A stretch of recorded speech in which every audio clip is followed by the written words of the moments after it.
Good morning, good afternoon, good evening. Sorry, I've had to redo this. I had some technical challenges. I hope this time round we'll have it run smoothly.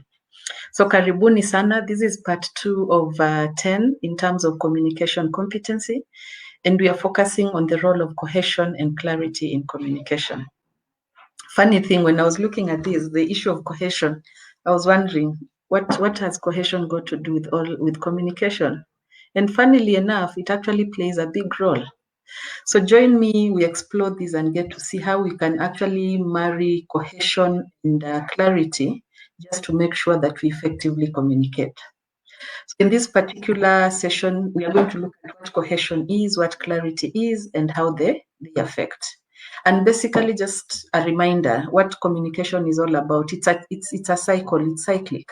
You have a sender, the originator of the message. They have the message, they communicate it through the different channels, get it to the receiver. The receiver interprets it depending on the context they're in. And that context is what we are looking at when it comes to the different competencies. Because that context, when we work on it, then we enhance our communication skills. Then feedback back to the sender. And again, now the sender becomes like a recipient because they also have to interpret. And the context they're in will determine how well they interpret the message. So basically, as we go through this, at the back of your mind, look at what are the thoughts that you have, what are the ideas that you have, what are the feelings that you have that you wish to convey, and how can you effectively convey them? How do you have meaningful exchange? And how do you ensure that your communication is actually clear, concise, and communicated with confidence? Because confidence is very important. If you do not communicate with confidence, however strong the message was, it will not be taken with the strength that it was meant to. So bring in confidence and you are able to up your message. Then another key thing is the issue of specific goals. Any message that you want to pass across, let there be a goal at the back of it, because that goal is what ensures that you align the message to the audience in terms of what is it that brings you together. And this we look at when you're talking about cohesion. And again, the issue of goal is what will make sure that whatever message that you are giving is actually clear and concise. It's specific to that particular audience for that particular reason. So what is cohesion?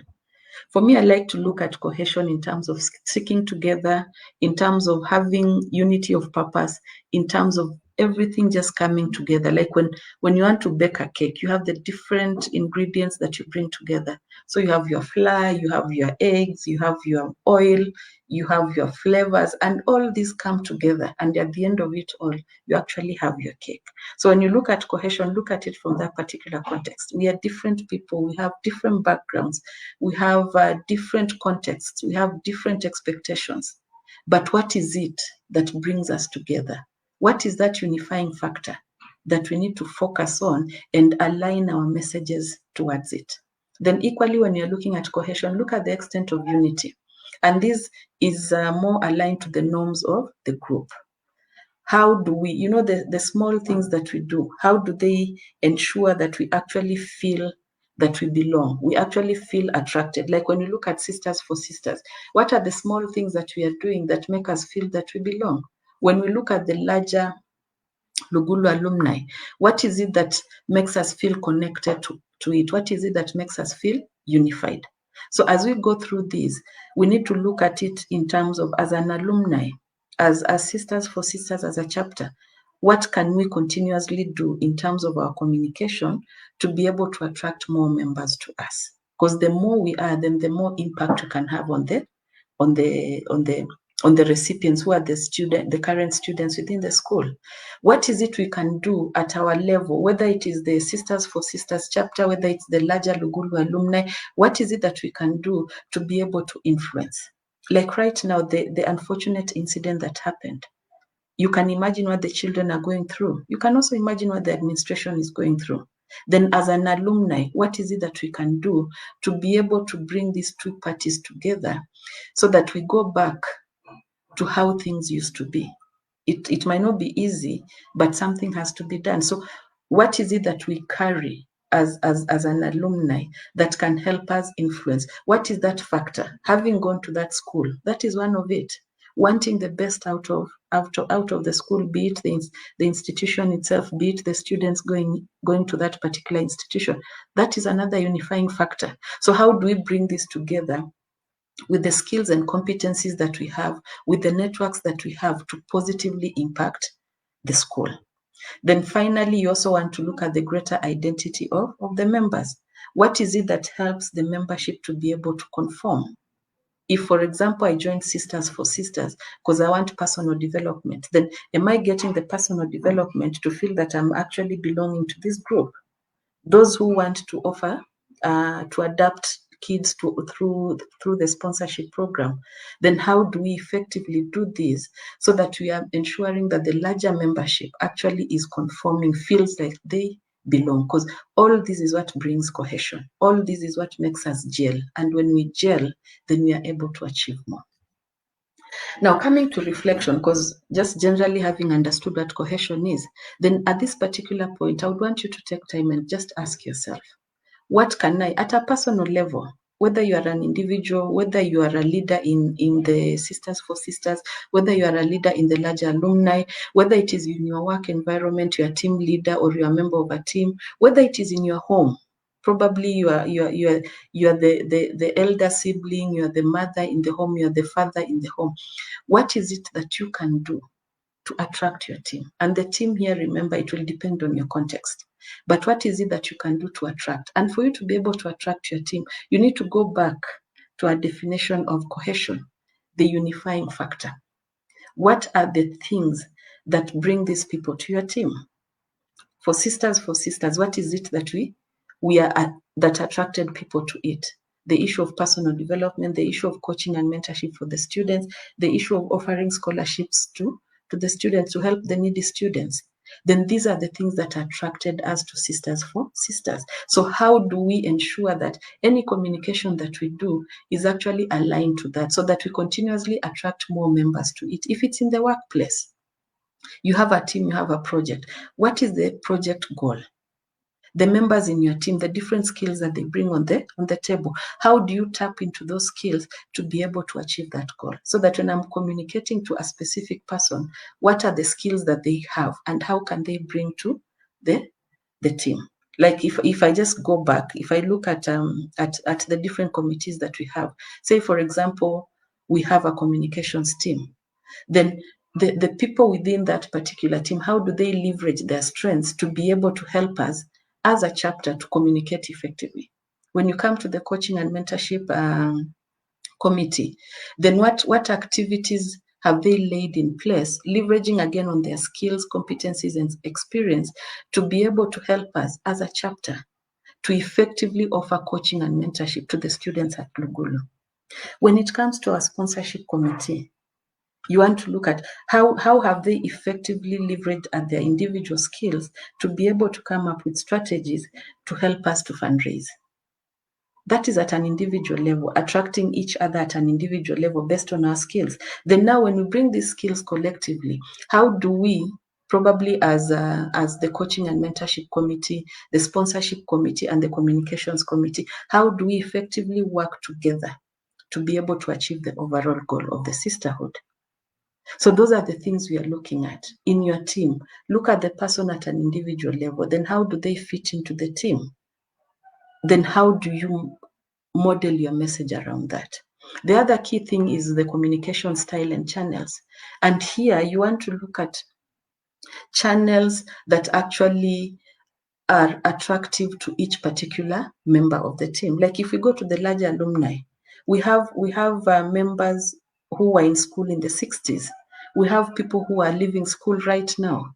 So you can imagine the channels of communication will not necessarily be the same. We might have a unified channel, but to have effective communication, we might have to segment so that when you're looking at the millennials, what is the effective communication channel for the millennials? When you look at the baby boomers, what is the effective communication channel for that?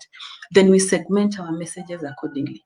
And even the way we package the message, it might be different so that we are appealing to the different segments within our membership.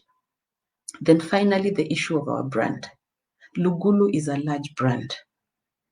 And anything that we do, the way, whatever, and remember, communication is not just about the words, it's also the nonverbal, it is the gestures that we make, all that. So when we look at our brand, what are our features? What are the benefits that we give? And looking at the recent incidents, it has actually dented our brand, and that was very negative publicity for our school. Then what is it that we can do, both at an individual level and at an alumni level, to start rebuilding that particular brand? Of course, appreciating what caused the negative dent to the brand, and effectively communicating, effectively resolving the issues that brought this about. Because at times it's an issue of communication. Then how do we ensure the cohesion, which our common denominator is Lugulu? How do we ensure both the current students and the alumni, we all come and read from the same script? It's cohesion. What would be the unifying factor? So then how do we leverage on this unifying factor, ensuring that everybody on that particular table actually feels like they belong, so that we bring our brand together? We bring our brand to where it's supposed to be. So these are things that we can start thinking about and seeing what is it that we can do to be able to actually leverage on cohesion when it comes to communication. Now, some of the factors that we need to consider so that we enhance cohesion is, one, similarities. What are the similarities that we have? One, we went to the same school. Two, we want the best for our school. These already put us somewhere. Now, as we do this, we know that the school has the value system, has the belief system. We know that as an alumni, we have the value system. Similarities, because these are some of the things now that enhance the cohesion. So if we are talking about integrity as a sisterhood, and our school also talks about integrity, have we defined what integrity means? So that whether I am in school or I'm in the alumni, integrity means the same thing to me. Then when it comes to communication, whatever message, and remember, communication, we talked, it's both written, verbal, the gestures, the body language, whatever communication I make would be aligned to that similarity, because we are all speaking with one voice. We have a unified sense of purpose. The other key thing is the issue of group openness to new members. And we understand group dynamics, because when somebody has been in a group for a long time, we tend to come together based on the similarities. We appreciate we are all human beings, and in as much as we have the common similarities, there are other underlying factors that come into play. And you find that as a group, based on the underlying factors, we might have other groupings. So how do we effectively manage the small groupings in a way that when a new member comes in, they still feel welcome? That is part of cohesion. So that we are deliberate in terms of how we invite and appreciate and welcome new members. The other thing to consider about enhancing cohesion is the issue of trust. Trust takes time to build, and it only takes something, a trigger, to break it. Look at what happened in the school. The trust that might have been there has actually been dented. So if we are looking at cohesion, if we are looking at similarities, if we are looking at having a common understanding, we are looking at having a common purpose, then how do we now use those, the similarities, the common things that we have, whether we are in school, whether we are in the alumni, how do we use those as building blocks to start working on the trust issue? And I appreciate that currently investigations are going on, which is a good thing, because now from that we are starting now to work on our trust issues. Because if allegations have been made, then investigations have to be done to find out what is the truth. And once this has been done and recommendations are given, the necessary actions are taken based on the recommendations. That starts building the trust. When we are out here, when we meet with the current students, how are we interacting with them? Are we providing a supportive environment? Are we listening to them, actively listening to them? That we talked about in the first session. Are we actively listening to them? That is part of the trust. So what are the building blocks that we need to bring in place to be able to start creating the trust that was there. Even for parents, I'm sure some of them are really devastated. But how do we now go back to the table and start talking about the issue? How do we, as the alumni, come in and leverage on the skills, the experience, the networks that we have, to use them as building blocks to start creating trust? And as we do that, now start enhancing the cohesion that is there. Communication is at the center of it. Everybody must feel heard. Everybody must see that whatever they have brought to the table has actually been looked at and conclusively looked at, to be able to start building that trust. The other key thing in enhancing cohesion is the stage of the group. And this we touched a bit on when somebody new comes into the group. When you look at the different stages of group formation, we have 4 stages of group formation. The first stage of group formation is actually the forming stage. And at the forming stage, which for us now as a chapter, Sisters for Sisters, we're actually at the formation stage. And at the formation stage, we all want to achieve the same goal, but there is a lot of gray area.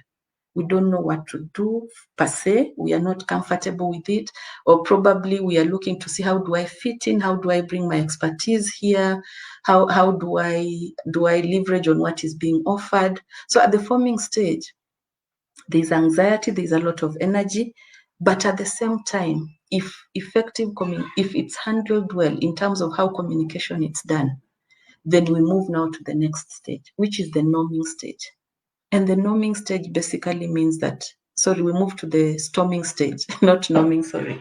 The storming stage. The storming stage now means that people have realized what it is that Sisters for Sisters is all about, what the alumni group is all about, and people are flexing their muscle. I want to be heard. I want to be seen. I want my agenda dealt with, because I feel this agenda can actually add value. So you find there could be conflict arising. There is a bit of anxiety. We want this done, it's not happening, things are taking too long. So there's a bit of anxiety. And at this particular stage, communication is very, very critical. Because if it's not handled well, the storming, as the name says, storming. So there's storm, and you can imagine what a storm feels like. So at this particular stage, if communication is not effectively handled, then the group can actually just be dismantled.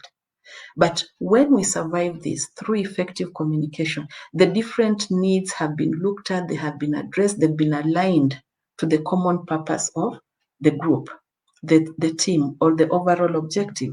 Then we move to the norming stage. And norming stage basically means things are starting to become normal. Everybody knows what their role is.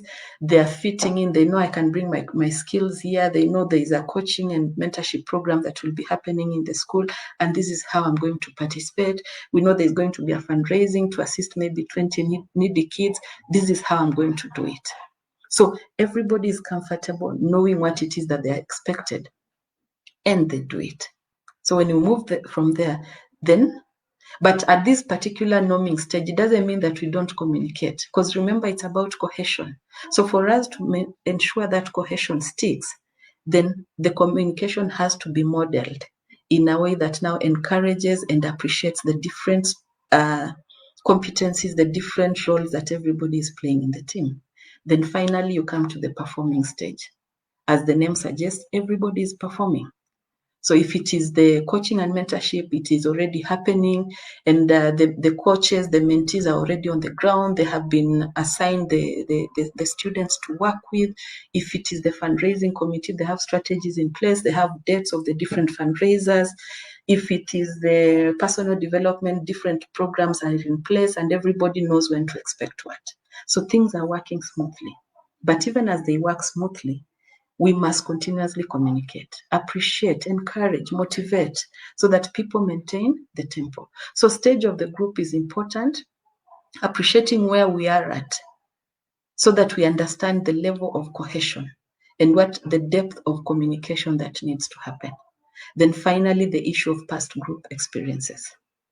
And at this point, it is something that probably as individuals, we need to dig deep down and see what are those experiences, and especially the negative experiences that we have undergone, because I've come to appreciate that not everybody had the same experience. So some had positive, some had negative. For me, my experience was positive, but for somebody else, the experience could have been negative. So this negative experience, how do I deal with it?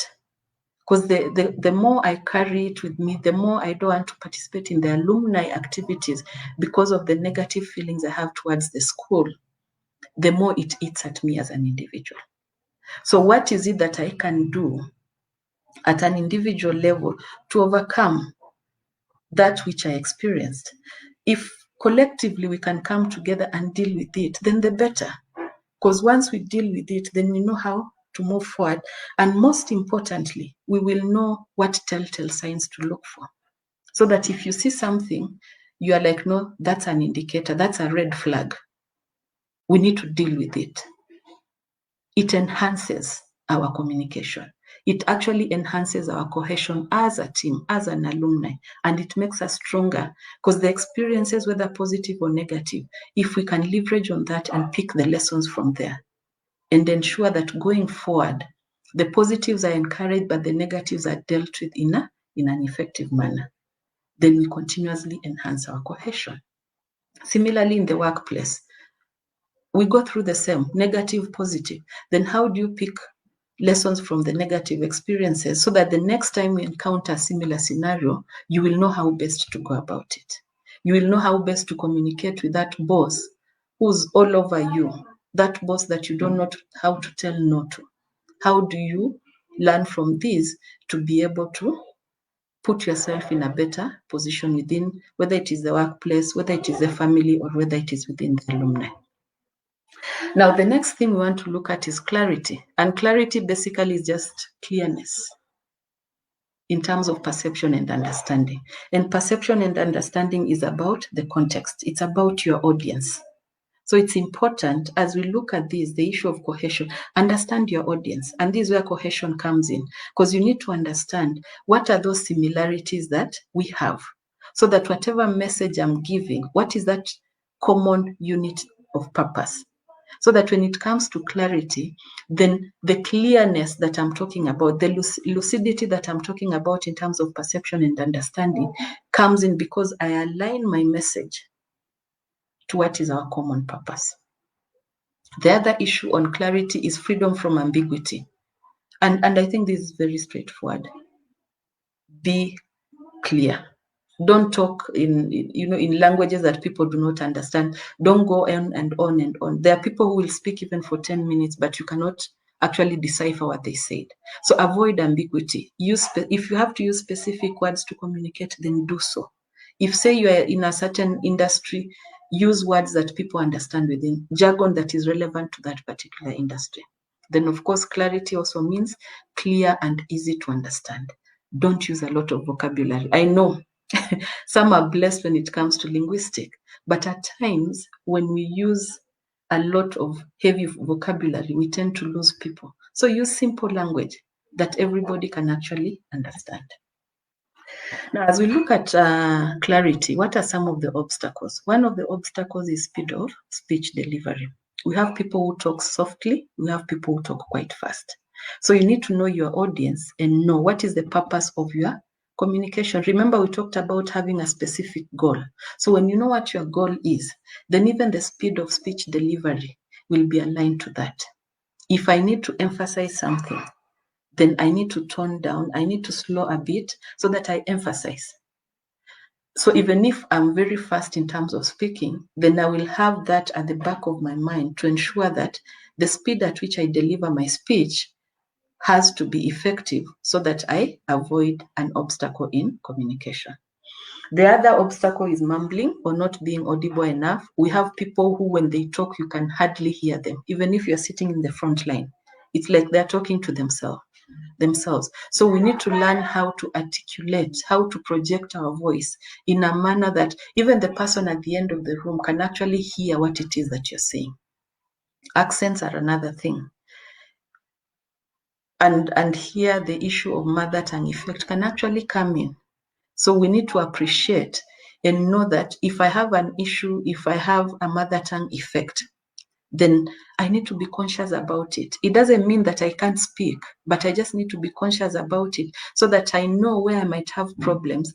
I need to be very keen and ensure that I communicate effectively because I'm aware that I have issues maybe with these particular letters, So when I'm speaking and those letters come up, I am consciously aware about it. The other thing is over-explaining. And the downside of over-explaining is basically you create doubt. Because at times when you're explaining a point, you will use this particular example, use another particular example, use another one. And in the use of the different examples to explain, at times you tend to confuse the audience. So just make it simple. Another one is overthinking. Yes, there could be many alternatives. Pick one and go with it. Because when again you have many alternatives, chances are you have not thought them through properly. So pick one, think through about it, be confident about it, and use it to illustrate whatever it is that you have to do. The other obstacle is under editing, and under editing, it can come whether mostly in the written, and these are the kind of words you use, the punctuations, the phrases, the paragraphs, the ideas, at times even the font. Because if you choose the wrong font, at times you're not, somebody gets your document and they're like, I really don't feel like reading this. So we need to be clear about some of those obstacles and address them when it comes to communication. Because remember, we've worked on cohesion. We know we are working towards a common purpose. We are unified in our approach. We are unified in what we want to achieve. So now the clarity of the message that is aligned to that. When you're going through it, then look out for those particular obstacles. So what is it that we need to do to ensure that there is clarity of our message, clarity of whatever it is that we are communicating? The first thing is focus on your audience. The audience is key. And when you're focusing on your audience, the similarities we talked about, the issue of the different group dynamics, you need to have an appreciation of that. Like if we look at the sisterhood, our audience cuts across because we are looking at an audience from the 60s, we are looking at an audience in the 2020s. So what you see, the dynamics here are quite large. So do I segment this group so that I'm focusing on this age group, I'm focusing on this age group, I'm focusing on this age group to be able to deliver my message? So audience is critical. What is the commonality in the audience? How do I effectively achieve my intended goal in terms of delivering the message when I'm dealing with this particular audience? The next key thing is defining the purpose of your communication. What is the purpose of this communication? Like for me, the purpose of this communication is to sensitize, is to train. And the training here is not very in-depth, but at least it's more for awareness creation. And that's why I was saying sensitizing. So I need to have that clarity in terms of what the purpose of my communication is so that I know how to effectively deliver my message. Choose the right medium. Yeah, I chose social media. I chose doing this on Facebook, doing this on YouTube, so that people can get to interact with it at any particular time. Because you realize again with the busy schedules that we have, then it becomes very tricky to get so many people in one place at the same time. But the important thing is, I know the audience who would be willing to actually get this information. And once I provide it out there in the space, then they will be able to get it. So for me, the medium, whether it's Facebook, whether it's YouTube, whether it's LinkedIn, it's good for me because I'm able to reach the audience that I'm targeting. This one I love, lead with the heart, follow with the brain. Although we like to think about ourselves as being rational, the reality is we tend to think with our hearts. So at times, and I like doing this, at times go with your gut feeling. Look at your audience, look at what you have planned. You start delivering a message and you realize, oh no, maybe my analysis was not the best. Go with your gut feeling. Let your gut guide you because that's your sixth sense. Let it guide you. And you'll be able, so long as you know what the content of your message is. At times you don't have to follow, this is what I have planned. I get into that room and I realize, oh my God, I might have not gotten it right. So be ready to switch things around very fast so that you're able to effectively communicate, bring clarity to the situation. Like for this particular training, I've had to think through in terms of how do I bring the incident that happened, because I can't ignore it. It's something that happened. So I need to bring that into the content of this particular program, because we are talking about cohesion. So I cannot ignore the fact that something has happened in school. It affects all of us and just go on and talk about cohesion. No, that will not work.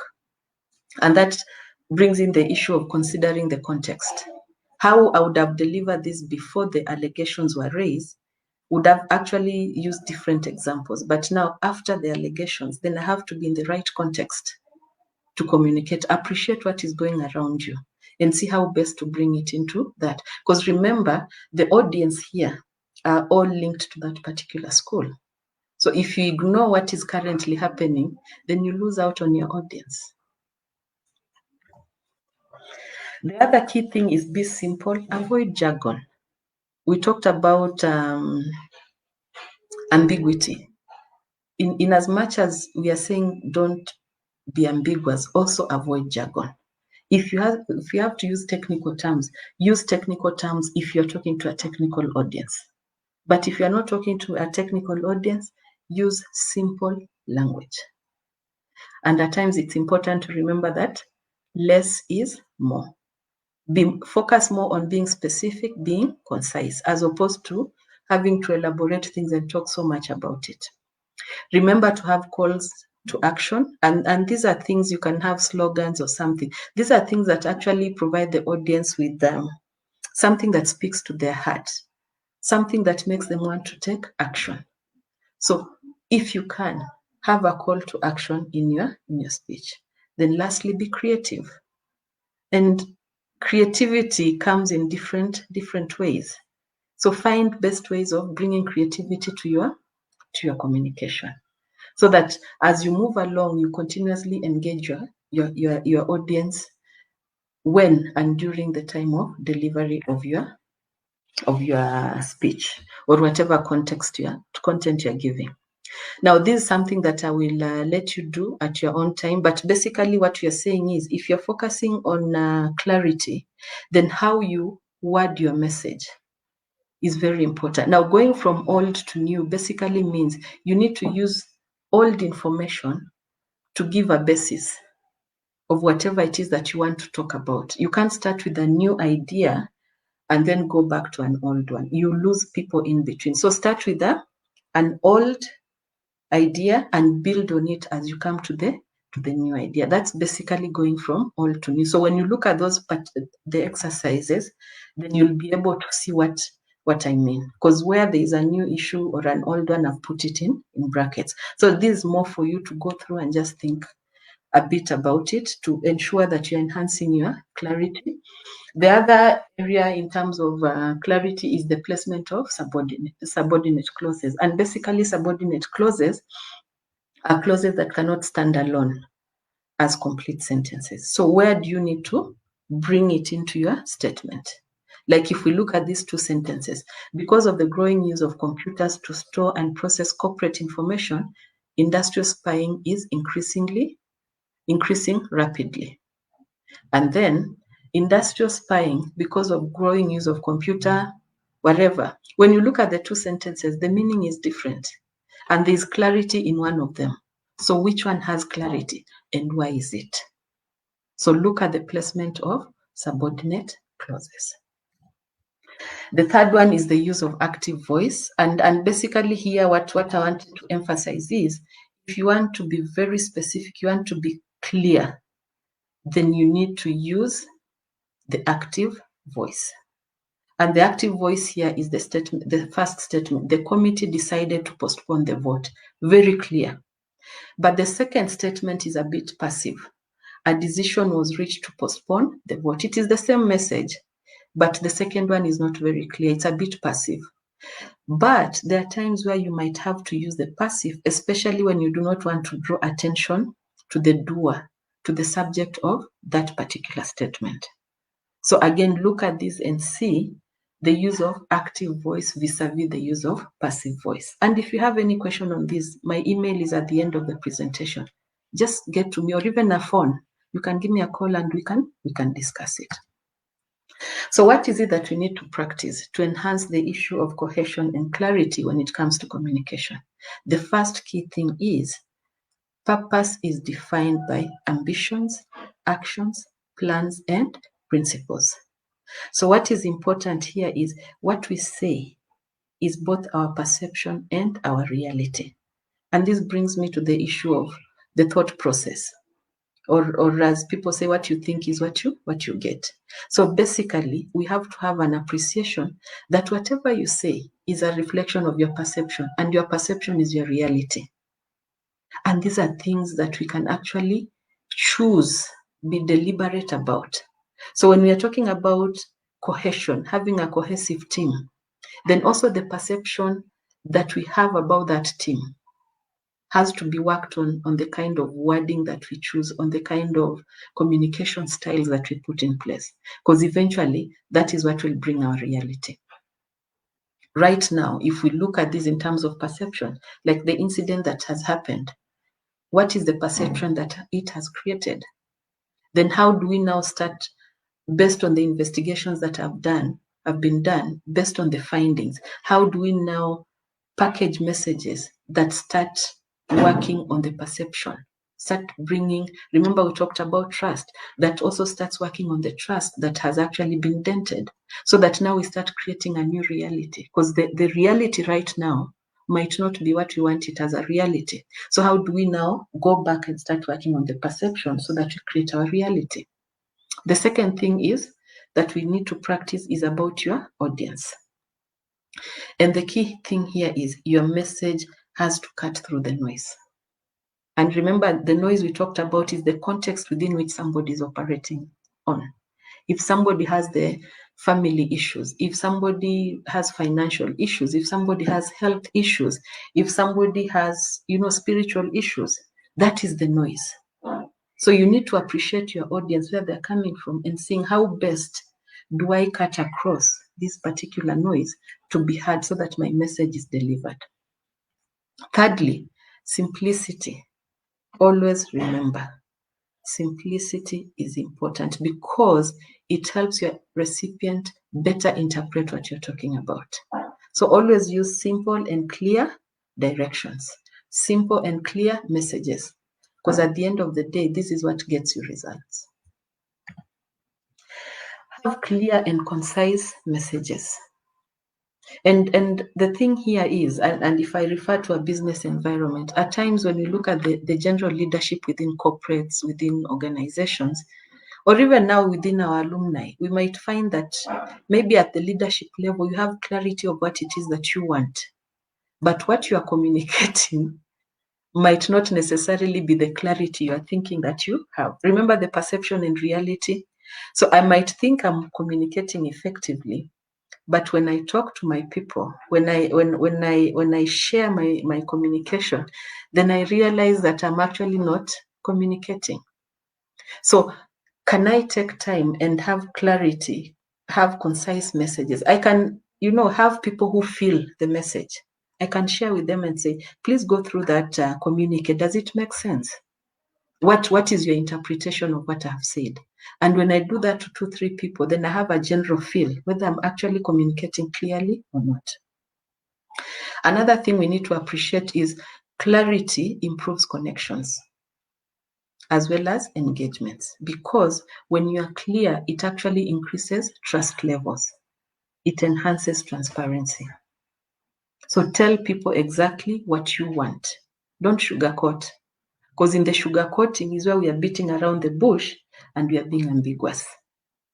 So ensure that your message is clear. Tell people exactly what you want. Then you'll improve connections as well as engagements. It's better you hurt somebody momentarily, but you tell them the truth, instead of sugarcoating, and then eventually somebody comes to realize, like say, for example, we have the personal development activities within the chapter. and somebody decides, or even me, I decide I'm going to be doing this because me, I love training and I think I'm good at it. And that perception and that is my perception and my reality. So I think I'm really good at this and I'm doing it and I'm like so excited, thinking I'm adding value. Somebody gives me feedback and says, Anne, enyewe, unajaribu, yeah, your trainings are good and all that. And they don't tell me exactly what the issue is. Nasema, oh, ukijaribu hivi na hivi, it will be good. But then after a while, you're realizing, there's something wrong. That person has wasted my time. I would rather somebody who came and told me, Anne, improve on A, B, C, D if you want to effectively deliver on your trainings. So better tell somebody exactly what it is that you want. Don't beat around the bush. That is enhancing clarity. Test your message. I've talked about this. Test your message to reduce interpretation. These I've talked about it. When you have your message, share with people so that you get a feel of what it is that people will interpret. So I'll not belabor the point. What we need to remember at sentence level, be precise, ensure that the audience gets to hear, gets to understand what it is that you want to say. So select your words thoughtfully and be precise about them. If you're writing, look out for your punctuations.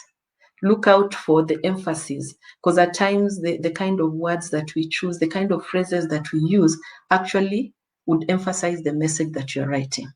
Then when in doubt, remember the simple maths when it comes to sentence structure. Subject, that is basically what the sentence is all about, plus your verb. What does the subject do? That is your sentence. So you can say Anne is speaking. So Anne is the subject, speaking is the verb. What is Anne doing? She's speaking. That is your verb. What is the subject of the sentence, Anne? It's as simple as that. That is at sentence level. Don't complicate things. Then at paragraph level, bring in the clarity that you talked about, cohesion. Again, align your message to the common unit of purpose. And basically here you want to look at the issue of the topic sentence, which is the subject plus the verb. So yes, subject plus the verb. And you also want to bring in the evidence. And the evidence here, look at it in the context of what are the what are the statements, what are the sentences you want to add that will justify, that will give rationale to the initial sentence. That is your evidence. So when I say Anne is training, what is she training in? When is she training?